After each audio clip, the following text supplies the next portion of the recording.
लेकिन प्यारे, चिंता हुई है विश्वामित्र जी को। किस बात की चिंता? ऐसा ही अद्भुत यज्ञ, लेकिन विश्वामित्र तू कितना अभागा है कि तेरा एक भी यज्ञ सफल नहीं हुआ। जब जब भी तूने यज्ञ करने का प्रयास किया तो मारी शुभाऊ ने आकर व्यवधान पैदा कर दिया। तेरी साधना में कमी है। आंख बंद हो गई, आंखों से आंसू गिर रहे हैं। बार बार यही सोच रहे हैं कि यज्ञ सफल कैसे होगा। फिर मन में आया कि बिना प्रभु की कृपा के यज्ञ सफल नहीं हो सकता है। यज्ञ प्रारंभ किया, फिर मारी शुभाऊ ने आकर आक्रमण किया। ऐसे 15 वर्ष हो गए। अब राम जी 15 साल के हो गए। अब भगवान राम कितने वर्ष के हो गए? 15 वर्ष के। आप कहोगे महाराज कल जन्म हुआ, आज 15 साल। अरे कथा है ये, है? कथा का विस्तार नहीं करना पड़ेगा। अगर कथा का विस्तार नहीं करूंगा तो फिर कथा पूरी कैसे होगी? आखिर 9 दिवसीय श्री राम कथा है ना। कथाएं तो महीनों होती हैं। चातुर्मास में तो 4-4 महीने कथाएं होती हैं और तब भी ग्रंथ पूर्ण नहीं होता है। लेकिन चूंकि व्यास शैली है, परंपरा है नमायन की, उस प्रकार से हम सबको उसका निर्वाह करना पड़ता है। तो आए 15 वर्ष के प्रभु श्री राम हो चुके हैं। विश्वामित्र जी महाराज ने सोचा कि अब तो मुश्किल है, मेरा यज्ञ सफल हो ही नहीं सकता है, अयोध्या जाना चाहिए। प्रभु की कृपा से ही यज्ञ होगा। इसलिए विश्वामित्र तुझे अयोध्या जाकर प्रभु को सम्मान पूर्वक, श्रद्धा पूर्वक, सम्मान पूर्वक, आदर पूर्वक लाना चाहिए। गाधि तनय मन चिंता व्यापी, हरि बिन मरहि निश्चर पापी।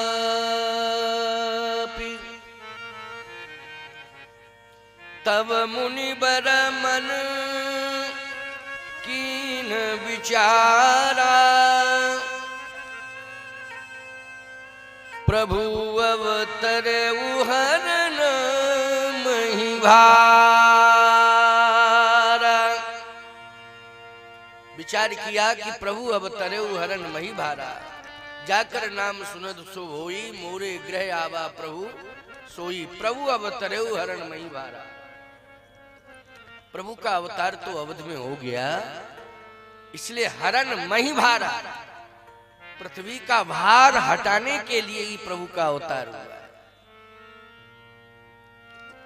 विप्रधेनु सुर संत हित लीन मनुज अवतार। इसलिए विश्वामित्र तुझे अयोध्या जाना चाहिए। विचार किया, चल दिए, अयोध्या पहुंच गए। सरयू जी में स्नान किया। आप किसी तीर्थ में जाएं तो इस बात का ध्यान रखें कि उस तीर्थ में जो पुनीत नदी हो अथवा पुनीत कोई सरोवर हो तो उसमें स्नान जरूर करें। यह नियम है, स्नान अवश्य ही करना चाहिए। वहां की मर्यादा है, वहां पवित्र नदी है अथवा पवित्र सरोवर है। बहुत से तीर्थ ऐसे हैं जहां नदी नहीं है तो सरोवर है। वहां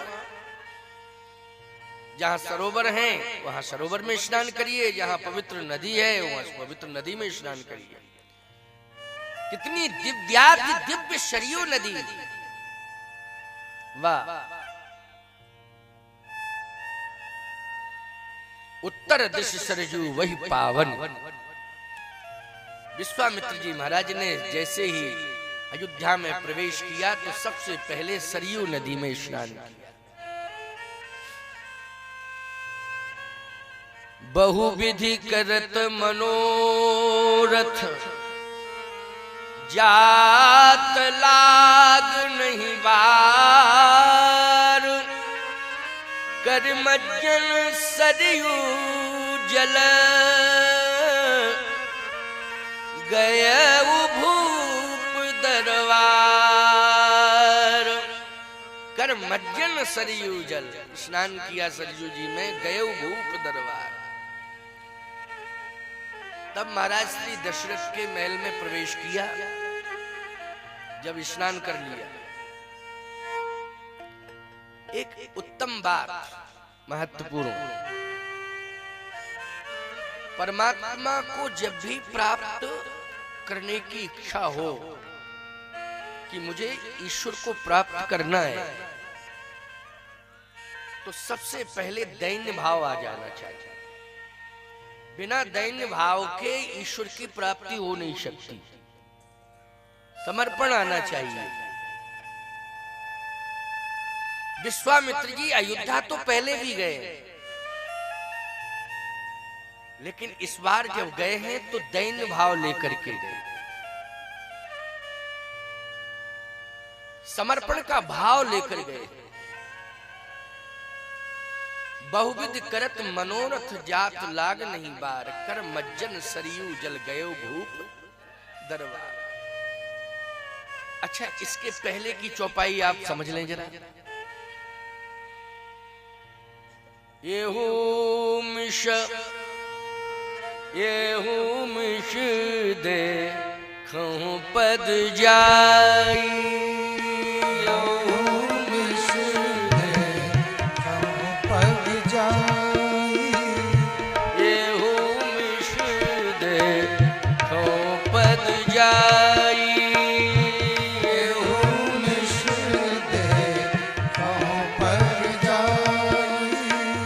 कर विनतिया नौ दो भाई। कर विनतिया नौ दो भाई।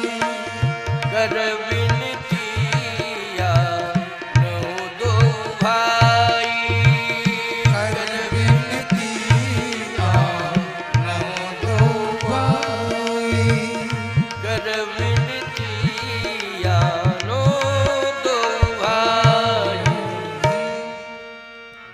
प्रार्थना मतलब ये नहीं कि मेरा अधिकार है मैं जाऊंगा लेके आऊंगा, प्रार्थना करूंगा। इसका मतलब है दैन्य भाव, समर्पण का भाव, सरलता, सहजता। ईश्वर की प्राप्ति के यही लक्षण है। आप सरल बन जाइए। आज भगवान है, पास में है, लेकिन फिर भी हमें प्राप्त नहीं हो रहा है। उसका मूल कारण है कि हम सरल नहीं हैं, हम कठिन हैं, कठोरता है हमारे अंदर, अभिमान है हमारे अंदर। पास में होते हुए भी, भगवान के पास में होते हुए भी हमें भगवान नहीं मिल पा रहा है। ये हमारी कमी है। विश्वामित्र जी ने कहा कि कर विनती, प्रार्थना करूंगा और प्रार्थना करके ले आऊंगा। जब भी मंदिर में जाते हो तो पहले प्रार्थना करते हो कि नहीं करते हो? क्या करते हो? प्रार्थना करते हो कि पुजारी से लड़ते हो? पहले जाके प्रार्थना करते हो। प्रार्थना ही करनी चाहिए। बहुत से लोगों को मैंने देखा कि मंदिर में आएंगे, वो पुजारी से कहे हाँ पुजारी है कुछ प्रसाद प्रसाद। अब पुजारी भागा अंदर और लड्डू, पेड़ा, केला, सेव, मौसमी जो तलाशता फिर रहा है। क्यों? दर्शनार्थी नहीं आया है, दर्शन करने। समझ गए हो? भाव लेके नहीं आया है वो, भाव लेके मंदिर में आया ही नहीं है। वो तो भय देने के लिए आया है, भय दिखाने के लिए आया है, भाव से नहीं आया है। ना भाव लेके आया है, वो तो भय साथ में लेके आया है। पुजारी ही घबरा गया, इधर उधर गया, प्रसाद पूजा, लो बाबू साहब। फिर वो भगवान के सामने खड़ा होता है,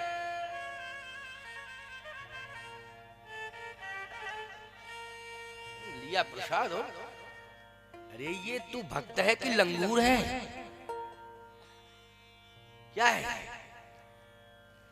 नहीं, भाव लेके जाओ, प्रार्थना करो, पहुंचते ही प्रार्थना करो, कर विनती प्रार्थना, ये भाव है।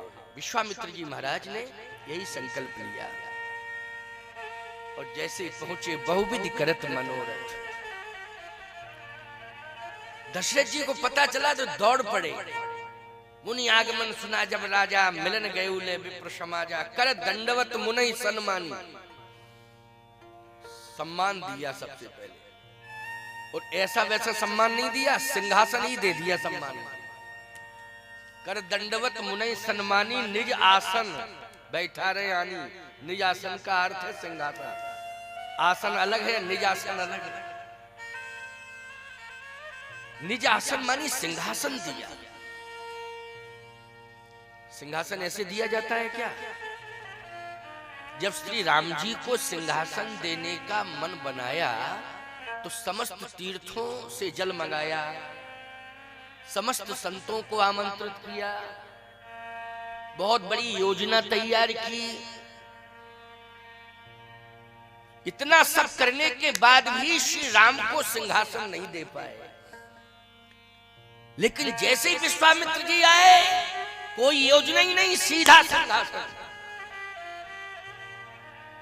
ना वशिष्ठ जी महाराज से पूछा, राम जी को जब सिंहासन देने जा रहे थे, एक संकेत कर रहा हूं, यद्यपि राम राज्याभिषेक की कथा थोड़ी कह रहा हूं, लेकिन संकेत कथाक्रम आया तो इसलिए उदाहरण है ये।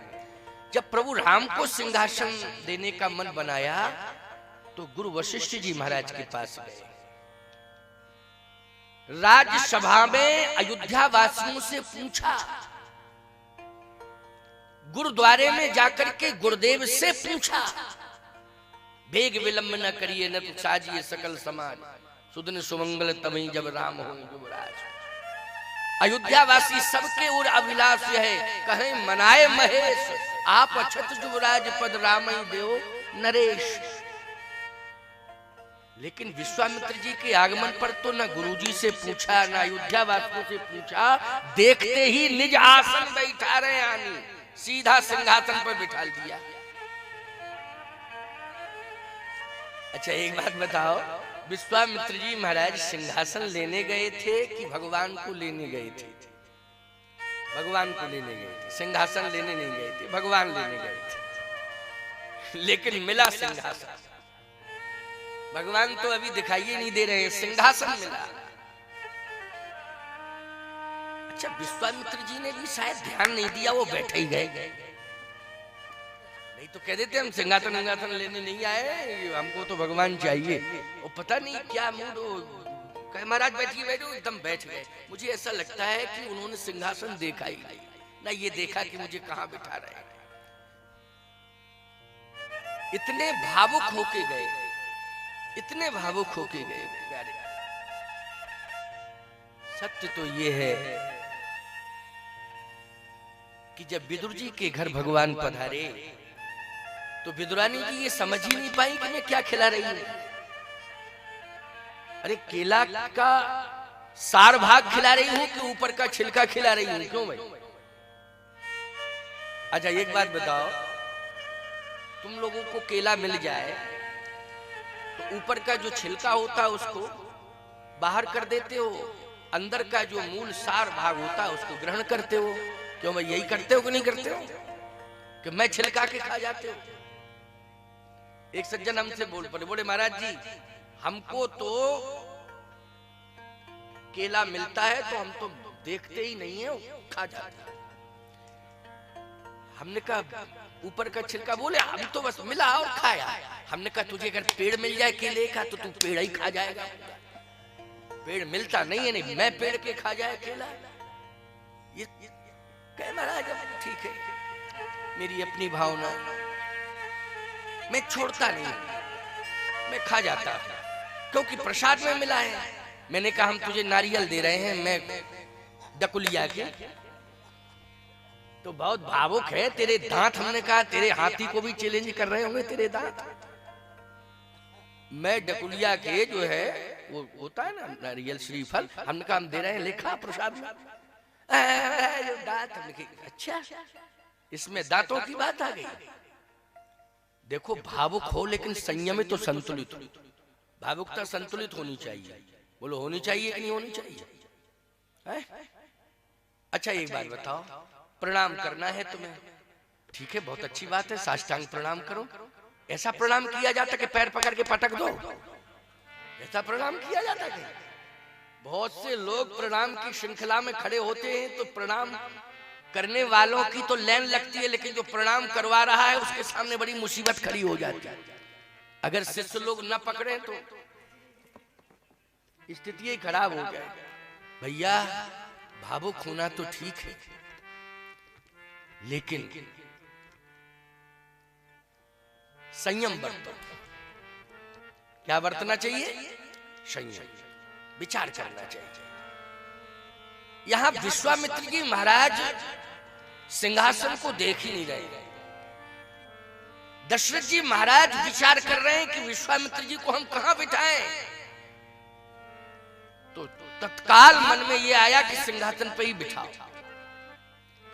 अरे राजाओं के यहां तो बैठने की बहुत अच्छी अच्छी व्यवस्थाएं होती हैं। जब श्री वशिष्ठ जी महाराज पधारते हैं तो राजभवन में ही पधारते हैं, लेकिन उनके लिए भी बहुत अच्छी व्यवस्था रहती बैठने की, सिंहासन पर नहीं बैठते हो। लेकिन विश्वामित्र जी महाराज को तो सिंहासन ही मिला। देखो विश्वामित्र जी महाराज तो भाव लेके आए हैं, लेकिन दशरथ जी के मन में विश्वामित्र जी के प्रति भय है। बस अंतर यहां है।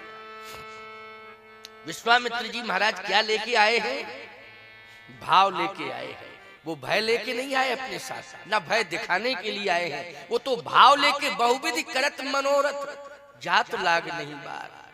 येहू मिस देखो पद जाई कर विनती आनो दो भाई। मैं प्रार्थना करके ले आऊंगा, इसका मतलब है कि भाव लेकर आए हैं, भय नहीं। और भगवान को लेने आए हैं। लेकिन दशरथ जी महाराज के मन में भय आ गया, देखते ही आ गया भय। ओ वही तो विश्वामित्र जी आए जो हरिश्चंद्र के समय में आए थे, अब रामचंद्र के समय में आए। फिर थोड़ी देर में सोचने लगे कि चंद्र शब्द हमारे खानदान के लिए सूट नहीं करता। हरिश्चंद्र के नाम में चंद्र लगा तब विश्वामित्र जी आए, और अब रामचंद्र के नाम में चंद्र लग गया तब विश्वामित्र जी आए। ये चंद्र जब भी जुड़ जाता है हमारे वंश में नाम के साथ, विश्वामित्र पीछे ही पड़ जाते हैं।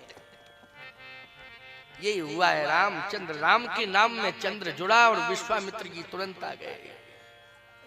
तो क्या सोचा दशरथ जी महाराज मन में सोच रहे, यही सोचा है कि हरिश्चंद्र के समय में आए थे तो पूरे परिवार को काशी के बाजार में बिकना पड़ा था। राज्य भी चला गया था और पूरे परिवार को सबको काशी के बाजार में बिकना पड़ा था। तो दशरथ जी ने सोचा ये बेचा बाची वाला मामला ही ना आ पावे, पहले ही सिंहासन दे दो, कम से कम बाजार से तो बचे बिकने से। सिंहासन जाए राज्य जाए कोई बात नहीं, लेकिन कम से कम मार्केट बाजार में तो ना सौदा हो। भय। सत्य तो यह है कि जब तक साधु और समाज के बीच में भय बना रहेगा तो प्यारे भगवान नहीं आएगा। आएगा क्या भगवान? नहीं। ये भय नहीं रहना चाहिए। संत और समाज के मध्य भाव प्रकट होना चाहिए। यदि समाज का संत के प्रति भाव हो जाएगा तो निश्चित रूप से भगवान वहीं प्रकट होंगे, और समाज का यदि संत के प्रति भय बन जाएगा, संत को देख के भय आ जाए, तो समझ लेना कि उस समय भगवान तो नहीं आएगा बल्कि आप भाग और जाएगा। ये स्थिति होगी, भाग जाएगा। यहां दशरथ जी महाराज के मन में क्या आ गया? भय आ गया। सिंहासन पे बिठाला, चरण पखार कीन यति पूजा, मोशम आज धन नहीं दूजा। चरण पखार कीन यति पूजा, चरण प्रक्षालन किया, बढ़िया दिव्य माला पहनाई, आरती की, और ये भी कह रहे हैं कि मेरे समान आज कोई धन्य नहीं, मैं धन्य हो गया, आप पधार गए, मैं धन्य हो गया। ये भाषा से तो कह रहे, वाणी से धन्य हो गया, अंदर भय, पता नहीं कौन सी स्थिति पैदा कर दे, समस्या कौन सी आ जाए, कुछ कहा नहीं जा सकता, क्योंकि विश्वामित्र जी आ गए, अब पता नहीं। अच्छा एक बात बताओ प्रिय भक्तों, पहली बार कोरोना आया उतना भय नहीं था, और दूसरी बार आया तो मृत्यु दर बढ़ गया, तो भय व्याप्त हो गया। क्यों भाई? अब तीसरी बार की जो चर्चा चली तो अभी से लोग घबरा रहे, अब क्या होगा, अब क्या होगा। सावधान, लेकिन भगवान पर भरोसा करना, तो कोरोना का भय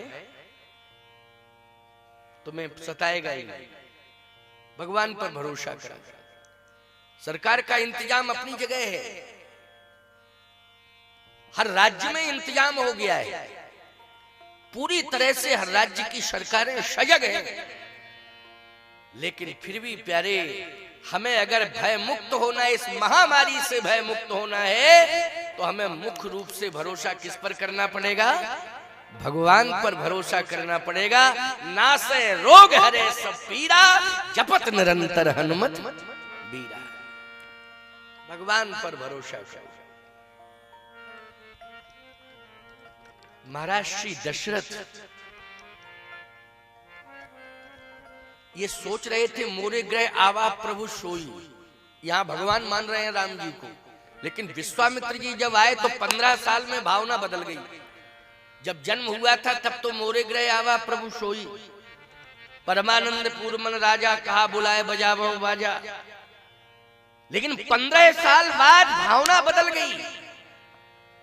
क्या बदली भावना? कि मेरे घर में तो मेरा बेटा 15 साल का हो गया, अब मेरे चारों पुत्र अवधेश के बालक 4 सदा तुलसी मन मंदिर में बह रहे, अवधेश के बालक। अब ये अवधेश के बालक हो गए, अब ये अवधेश के भगवान नहीं है, ये क्या है? अवधेश के बालक हैं, बालक, भगवान नहीं है, बालक है। हमारे बालक तो 15 साल के हो गए, चारों 15 साल के हुए साहब, इसलिए कि जन्मे एक संग सब भाई, भोजन सेन केली लड़काई, एक साथ जन्म हुआ, थोड़ा थोड़ा अंतर है। जैसे जुड़वा बच्चे होते हैं तो उनमें भी छोटा बड़ा होता है कि नहीं होता है? होता है। अगर 2 मिनट पहले कोई बालक हो गया तो बड़ा हो जाता है, 2 मिनट बाद हुआ तो वो छोटा माना जाता है, उसमें भी छोटे बड़े, यद्यपि समय केवल 2 मिनट का अंतर है नहीं, लेकिन प्यारे छोटे बड़े का भाव तो बन ही जाता है, बन जाता है कि जुड़वा बच्चे जब होते हैं तो नाम की बड़ी समस्या आती है। कहीं कहीं लोग कहते हैं महाराज जब एक ही समय में दोनों बच्चे हुए, 1-2 मिनट का अंतर है, तो फिर नाम एक जैसा होना चाहिए? नहीं नहीं, नाम में अंतर हो जाता है, होना भी चाहिए। एक सज्जन कहने लगे महाराज, भोपाल की बात है, बोले महाराज जी हमारे यहाँ परंपरा चली आ रही है क्या, कि जब भी बालक का जन्म होता है तो उसके नाम में धर लगाया जाता है। जैसे धर में विष्णु अगर हुआ तो विष्णुधर, दूसरा होगा तो गंगाधर, तीसरा होगा तो धरणीधर, बोले धर लगाया जाता है। नाम चेंज होगा लेकिन नाम के साथ धर जरूरी है। हमारे यहाँ परंपरा चली आ रही, तो हमने कहा अच्छी है परंपरा, धर लगाया जाता है। तो बोले लेकिन अब समस्या आ गई। क्या? कहे पहला बालक हुआ था तो उसका नाम विष्णु रखा, तो विष्णुधर लगा दिया। फिर महाराज दूसरा हुआ तो फिर गंगा नाम रखा, लेकिन गंगाधर कर दिया। तीसरा हुआ तो फिर धरणी के साथ धर लगा दिया, धरणीधर। अब समस्या आ गई। क्या? बोले दोनों जुड़वा हो गए, अब कैसे धर लगाएं? हमने कहा अभी इधर और उधर। क्यों भाई? भाई और क्या किया जाए, तुम धर पर ही अड़े हो। सावधान, धरे नाम गुरु हृदय विचारी, इनके नाम अनेक अनूपा। लेकिन 15 वर्ष में भावना बदल गई महाराज दशरथ की। बोले ये चारों मेरे बालक 15 साल के हो गए हैं। प्रातः काल उठ के रघुनाथा, मात पिता गुरु नावै माथा, आयुष मांग करहि पुर काजा, देख चरित हर्षय मन राजा।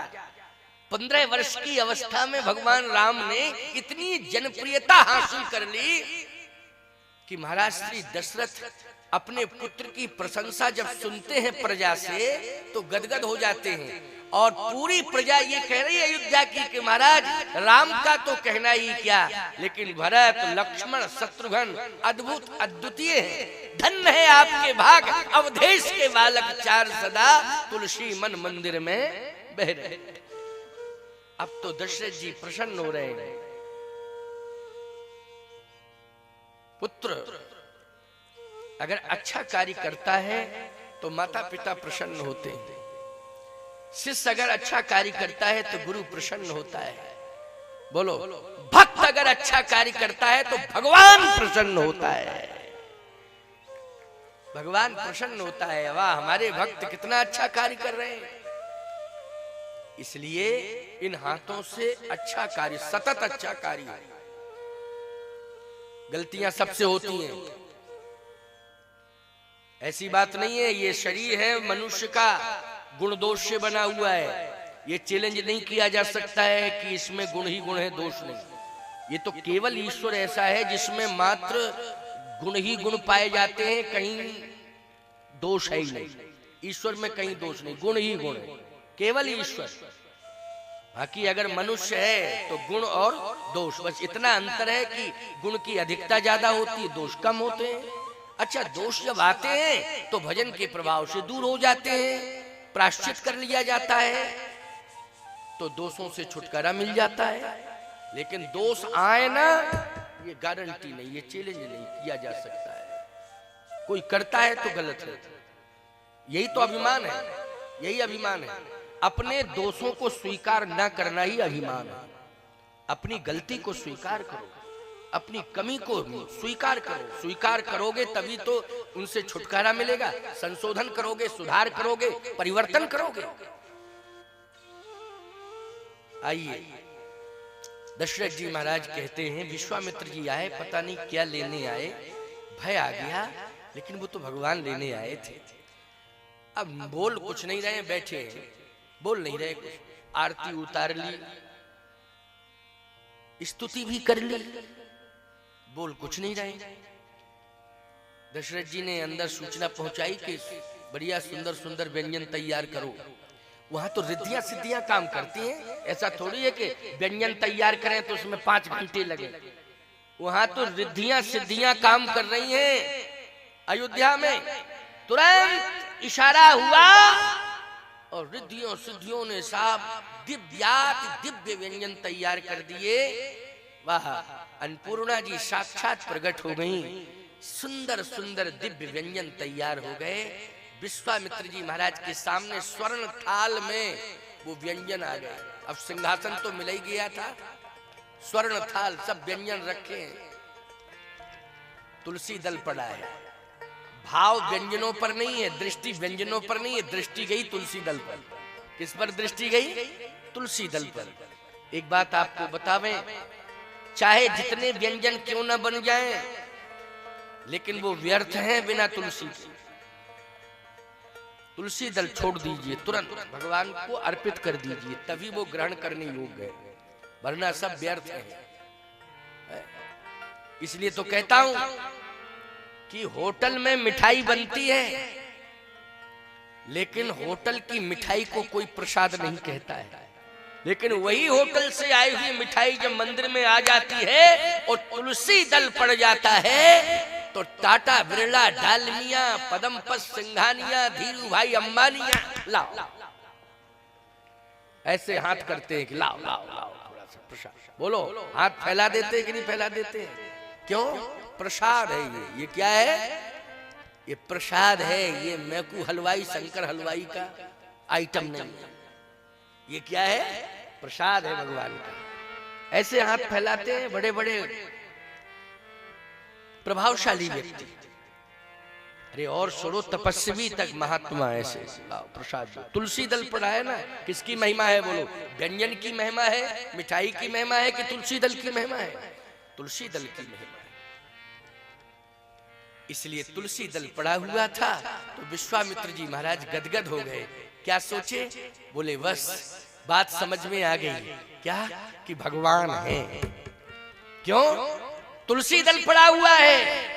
तुलसी दल उसी घर में दिखाई देता है जिस घर में भगवान होते हैं, और जिस घर में भगवान होते हैं उस घर में तुलसी अवश्य होती है, इसमें संदेह नहीं। विश्वामित्र जी ने कहा बस मेरा मनोरथ सफल हो गया। क्यों? तुलसी दल पड़ा हुआ है, ठाकुर जी का भोग लग गया है, भगवान है, अब तो मुझे भगवान मिलेंगे ही मिलेंगे। अब विश्वास हो गया। अब विश्वामित्र तू उदास मत हो, सफलता तुझे मिलेगी। प्रसाद समझ करके ग्रहण किया। विविधि भांति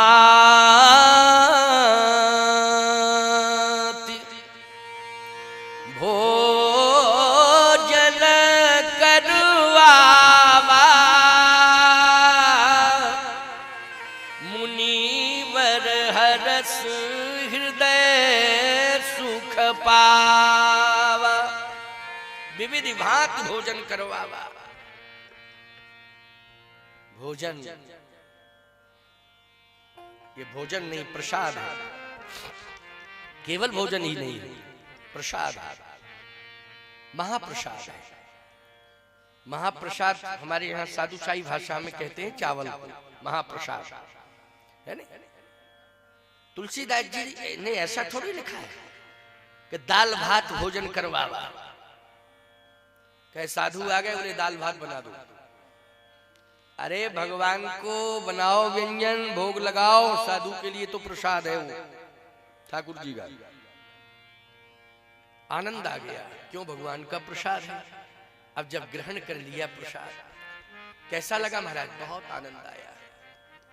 महाराज ये भगवान का प्रसाद था तो आनंद तो आएगा ही। अरे भगवान कहाँ है? भगवान का, बोले भगवान, भगवान तो मंदिर में है महाराज। कहाँ है? ले चलो। ले गए तो रंगनाथ जी का मंदिर था। हृदय भगतवती सारंग पानी, रंगनाथ भगवान का। तो कहे महाराज दर्शन करो। अरे वो चलता फिरता भगवान कहाँ है? वो चलता फिरता भगवान बताओ। चलता फिरता भगवान, हाँ ये तो अचल प्रतिष्ठित है, जो सचल भगवान है। तुम्हारे घर में तो सचल भगवान आया है। मोरे ग्रह आवा प्रभु सोई, आवा आया है, वो चल के आया है। सचल भगवान वो कहाँ है? भगवान महाराज हम समझ नहीं पाए। क्यों नहीं समझ पा रहे? तुम्हारे घर में जन्म किसका हुआ है? भय प्रकट कृपाला दीन दयाला कौशल्या हितकारी। तुम्हारे घर में पुत्र नहीं आया है, परमात्मा पुत्र बन के आया है। वो पुत्र नहीं है, वो है परमात्मा, लेकिन पुत्र बन गया है। इसलिए बन गया कि सो अज प्रेम भगत बस कौशल्या की गोद। प्रेम और भक्ति के कारण वो पुत्र बन गया है। वो कहाँ है? परमात्मा।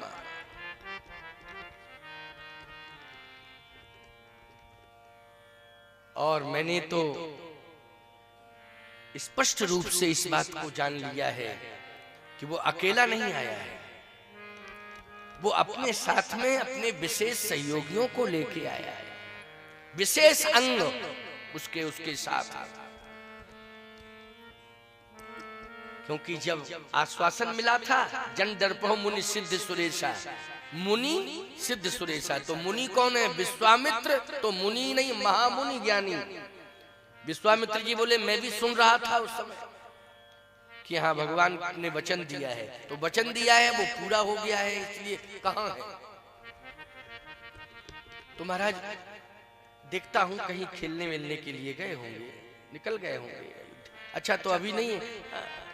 देखो राम जी को सामने नहीं लाना चाहते, सही बात तो ये है।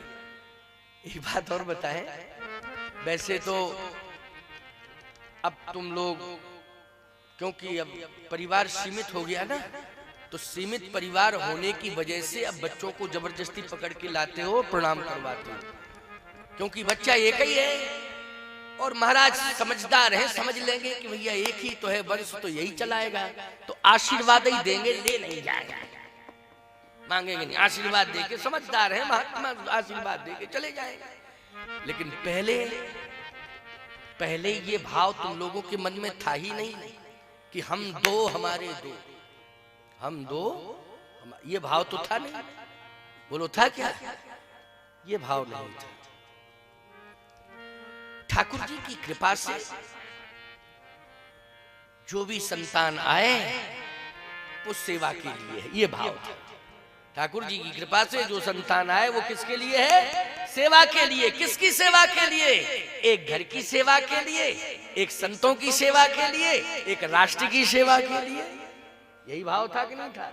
भाई हम लोगों की सेवा के लिए साधु, अब साधुओं की कमी हो गई, मिल कहाँ रहे साधु? अब तो जो बचे हैं वही, जब तक बचे तब तक बचे, और गए तो फिर अब साधु मिलने वाले नहीं। अब मिलने वो बात अलग है कि प्रॉपर्टी के चक्कर में कोई साधु बन जाए या किसी को बना दे, ये अलग विषय। साधु का मतलब क्या है? साधु का मतलब ये नहीं होता है कि हम साधु बन गए। साधु कोई बनता नहीं है। साधु कौन बनता है? साधु को तो भगवान ही बना के भेजता है। साधु अगर बन गया तो वो तो रामलीला का साधु है। विश्वामित्र बन गए, वशिष्ठ बन गए, अत्रि बन गए, अगस्त्य बन गए। ये देखो कहे कहां से आए हैं? बोले मेकअप हुआ पीछे, वो मंच पर आ गए बन के। बोले विश्वामित्र आ गए बन के, वशिष्ठ आ गए बन के। समझ रहे हो कि नहीं? वो तो रामलीला वाले साधु हैं जो बन गए हैं। अच्छा एक बात बताओ, बन गए और फिर लीला पूरी हुई सो फिर बिगड़ गए। बिगड़ गए फिर, क्योंकि लीला पूरी हो गई, अब तो समय पूरा हो गया, बिगड़ गए फिर उसमें आ गए स्थिति में। नहीं, साधु को तो भगवान भेजता है। क्यों? साधु होता है भगवान का पार्षद, भगवान का प्रतिनिधि। अपना कार्य कराने के लिए भगवान भेज देता है। बस माध्यम कोई परिवार बन जाता है। माध्यम कौन बन जाता है? कोई परिवार बन जाता है जो भक्त होता है, जिसके घर में उपासना होती है, भगवान वहां भेज देता है कि जाओ। लेकिन भगवान भेजता है। कौन भेजता है? भगवान भेजता है। साधु कोई बनता नहीं है। साधु को तो परमात्मा ही बना के भेज देता है। आप उसका विशेष पार्षद है, वो उसका प्रतिनिधित्व कर रहा है, ईश्वर का प्रतिनिधित्व कर रहा है। इसलिए प्यारे, भ्रमित होने की जरूरत नहीं है। आज कोई संत नहीं बनाना चाहता है। एक ही पुत्र है, समस्या है। सेना में भी लोग नहीं भेजना चाहते, एक ही है ना। फिर डॉक्टर बनाऊंगा, इंजीनियर बनाऊंगा, मास्टर बनाऊंगा, कलेक्टर बनाऊंगा। सैनिक बोले फौजी अभी नहीं, क्यों?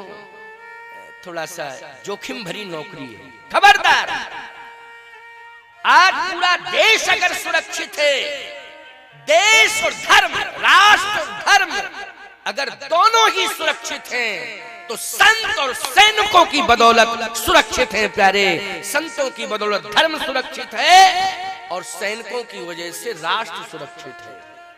बोलो है कि नहीं? सब सुरक्षित हैं। अगर ये सैनिक ना हो तो कैसे सुरक्षा होगी? इंजीनियर, डॉक्टर, मास्टर, कलेक्टर सब भागे भागे फिरेंगे, असुरक्षित हो जाएंगे। आतंकवादी अपहरण कर लेते हैं कि नहीं कर लेते हैं, बोलो जल्दी। भगवान की कृपा रही, नहीं तो भारत की लोकसभा ही चली जाती अटल बिहारी वाजपेयी के समय, बोलो उड़ जाती, पता ही नहीं चलता कि ये लोकसभा गई कहां। बोलो भाई, पूरा संसद भवन साफ हो जाता। लेकिन किसने बचाया? सैनिकों ने बचाया। बोलो बचाया कि नहीं बचाया? इसलिए मैं कहता हूं, सैनिक एक और दूसरी ओर संत। धर्म के लिए संत जी रहा है, राष्ट्र के लिए सैनिक जी रहा है। राष्ट्र और धर्म दोनों एक दूसरे के पूरक हैं, संत और सैनिक दोनों एक दूसरे के पूरक हैं। इसलिए संत भी बनाना चाहिए और सैनिक भी बनाना चाहिए। आज हमें संत की भी जरूरत है और सैनिकों की भी जरूरत है। विश्वामित्र जी महाराज कहते हैं, तुम्हारे घर में तो 4 हैं,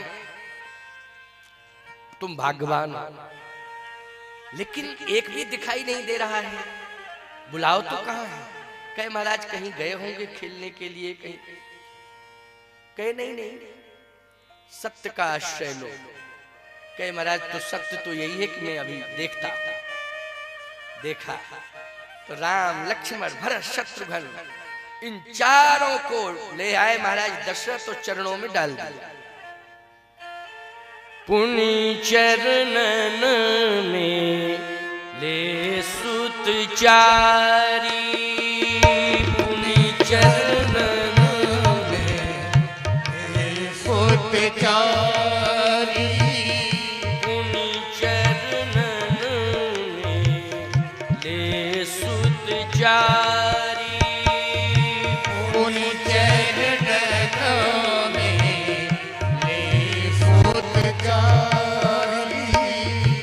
राम देख मुनि विरति विषारी, राम देख मुनि विरति विषारी, राम देख मुनि विरति विषारी, राम देख मुनि विरति विषारी, राम देख मुनि विरति विषारी।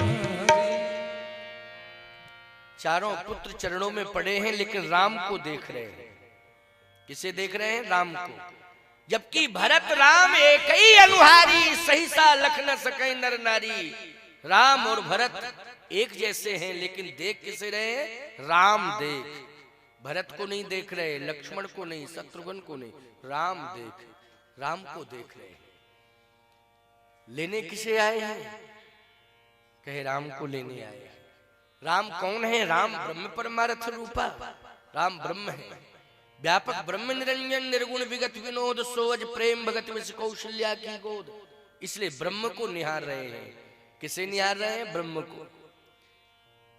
भये मगन देखत मुख शोभा, जन चकोर पूर्ण शशि लोभा। टकटकी निगाह से राम को देख रहे हैं। अच्छा, देखते ही रह गए, ना इधर उधर कहीं दृष्टि गई नहीं, राम को ही